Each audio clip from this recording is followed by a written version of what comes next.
तो दोस्तों, अब हिंदी क्लासेस में आपका बहुत बहुत स्वागत है। आज एक नए नाटक के साथ वीडियो लेकर आए हैं। नाटक का नाम है एक और द्रोणाचार। इस नाटक का जो कथानक है वो महाभारत से लिया गया है। उसी के बारे में आज चर्चा करेंगे, जो हमारे नेट सिलेबस के अंतर्गत इकाई 8 के अंतर्गत आता है। उसके बारे में चर्चा करेंगे। तो देखते हैं शंकर शेष द्वारा रचित एक और द्रोणाचार नाटक। पहले शंकर शेष के संक्षिप्त जीवन परिचय के बारे में जान लेते हैं।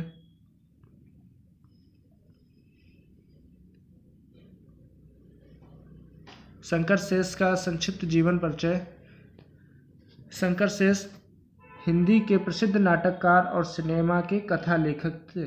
कथा लेखक का मतलब जो फिल्में बनती हैं सिनेमा जगत में, उनकी जो स्टोरी होती है उसको लिखते हैं। प्रसिद्ध नाटककार व कथा लेखक थे। डॉक्टर शंकर शेष का जन्म 2 अक्टूबर 1933 ईस्वी को मध्य प्रदेश के बिलासपुर में हुआ था। उनके पिता का नाम नागोराव विनायक राव तथा माता का नाम सावित्री बाई शेष था। उनकी उच्च शिक्षा दीक्षा नागपुर और मुंबई में हुई थी। शंकर शेष जी बहुमुखी प्रतिभा के धनी थे। उन्होंने शुरू में कविताएं भी लिखी थीं, लेकिन नाटककार होने के साथ साथ कथाकार भी थे। परंतु सर्वाधिक प्रसिद्धि उन्हें नाटकों के क्षेत्र में ही मिली। उन्होंने फिल्मों के लिए भी कहानियां लिखी हैं।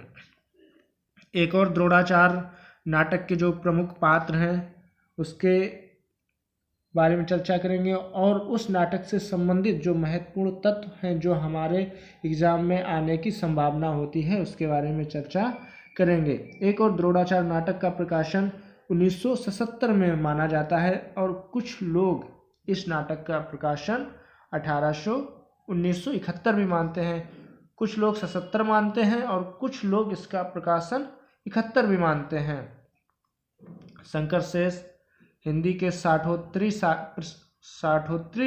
पीढ़ी के सुप्रसिद्ध नाटककार थे।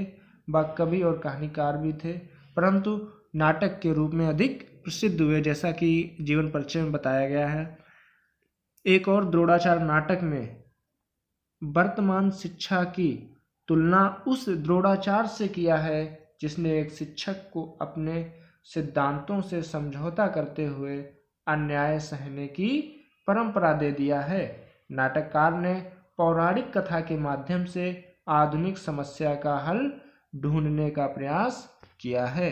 इस नाटक में नाटककार ने वर्तमान शिक्षा व्यवस्था में व्याप्त भ्रष्टाचार, पक्षपात और राजनीतिक घुसपैठ तथा आर्थिक एवं सामाजिक दबावों के चलते निम्न मध्यम वर्गीय व्यक्ति के असहाय बेबस को चित्रित किया है। महाभारतकालीन प्रसिद्ध पात्र द्रोणाचार्य के जीवन प्रसंगों को आधार बनाकर वर्तमान विसंगति को दिखाया गया है। नाटक के 2 भाग हैं। नाटक का 2 भागों में विभाजन हुआ है। एक भाग है पूर्वार्ध और दूसरा है उत्तरार्ध। पूर्वार्ध भाग में 4 दृश्य हैं और उत्तरार्ध भाग में 7 दृश्य हैं। आइए नाटक के परिचय के बारे में जानते हैं, यानी कि पात्र परिचय के बारे में जानते हैं। इस नाटक में 2 तरह की कहानियां चलती हैं। दोनों कहानियों के पात्र अलग अलग हैं। एक कहानी महाभारत के द्रोणाचार्य की है और दूसरी कहानी आज के समय के प्रोफेसर अजय की कहानी है। किसकी है? आज के प्रोफेसर अजय। और पौराणिक कहानी द्रोणाचार्य जी की है।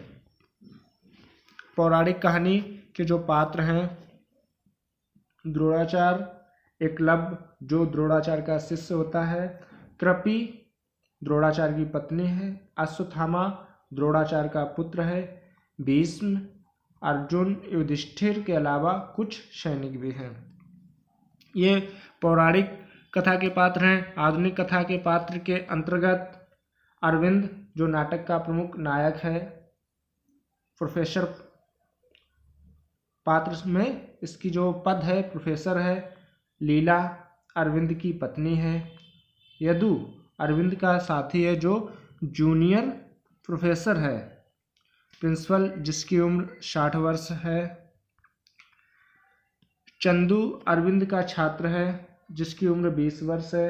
अरविंद के कॉलेज का प्रेसिडेंट विमलेंदु एक मृत शिक्षक है।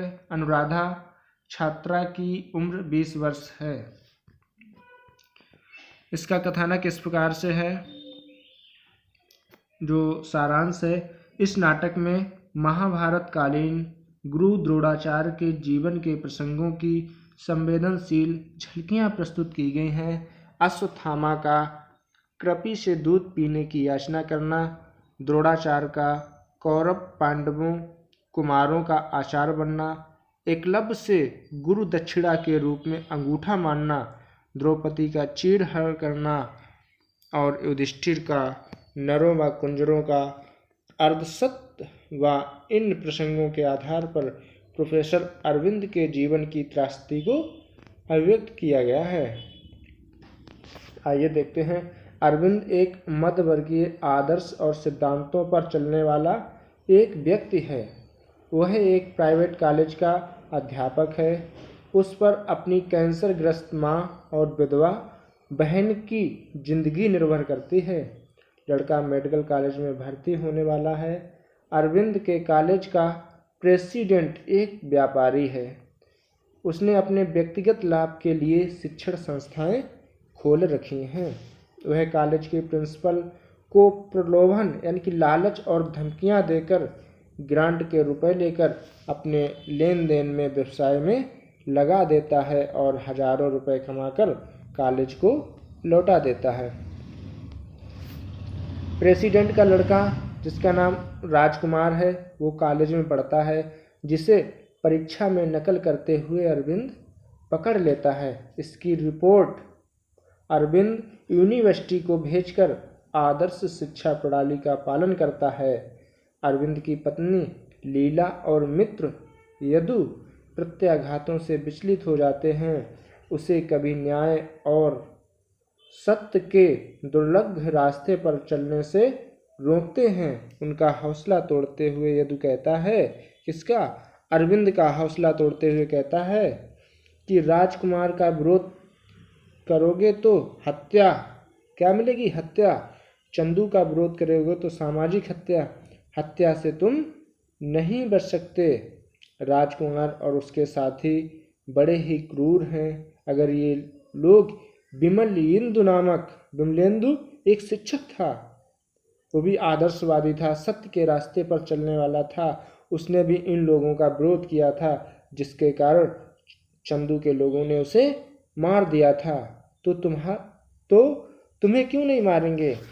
न्यायप्रियता, सत्यवक्ता, सच्चरित्र व्यक्ति होने के बावजूद अरविंद कोई भी साहसी निर्णय नहीं कर पाता है और विरोध की तकलीफ देह भाषा की जगह समझौते की सुविधाप्रद भाषा बोलने लगता है और सत्ता के कभी भी नहीं टूटने वाले चक्रव्यूह में फंस जाता है और बड़े बड़े निरर्थक शब्द थूकने वाला नपुंसक बुद्धवादी बनकर रह जाता है। अपने प्रिय छात्र चंदू को धैर्य बनाकर वह प्रेसिडेंट दबावों के आगे झुक जाता है। इतना ही नहीं, छात्रों को चंदू को भड़काने के अभियोग में कॉलेज से निकाल भी दिया जाता है और प्रेसिडेंट अपने वादे के अनुसार अरविंद को प्रिंसिपल बना देता है। एक दिन राजकुमार कॉलेज की छात्रा अनुराधा को एकांत जगह में पाकर उसका लाभ उठाकर उसे बलात्कार करने की कोशिश करता है। संयोग से उस दिन अरविंद वहां पहुंच जाता है और अनुराधा को बचा लेता है। अनुराधा उसके कहने पर राजकुमार के विरुद्ध रिपोर्ट कर देती है, किंतु इस बार भी प्रेसिडेंट बीच बचाव का रास्ता ढूंढकर केस को रफा दफा कर देता है।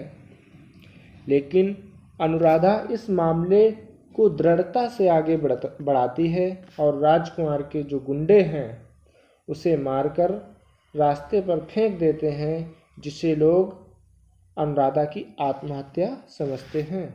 यह कहानी एक मोड़ लेता है कि प्रेसिडेंट जो होता है वो बीमार पड़ जाता है और ब्लड प्रेशर की तकलीफ से निस्तारण पाने के लिए वह डॉक्टर की सलाह से सुबह शाम घूमने के लिए तैयार हो जाता है। अब प्रेसिडेंट रोज अरविंद के साथ टहलने जाने लगता है और एक शाम वह गिरकर मर जाता है। डॉक्टर की सलाह से सुबह शाम तैयार होता है और मर जाता है। अरविंद पर प्रेसिडेंट को धकेल कर मार देने का अभियोग मुकदमा चलाया जाता है। चंदू जश्नदीद गवाह के रूप में अरविंद के खिलाफ गवाही देता है, जबकि चंदू अरविंद का सबसे अच्छा शिष्य होता है। यह नाटक चंदू के अर्ध सत्य को ही समाप्त कर देता है। अर्ध सत्य के साथ ही नाटक समाप्त हो जाता है। दोस्तों, हमारा वीडियो कैसा लगे कमेंट में ज़रूर बताना। धन्यवाद।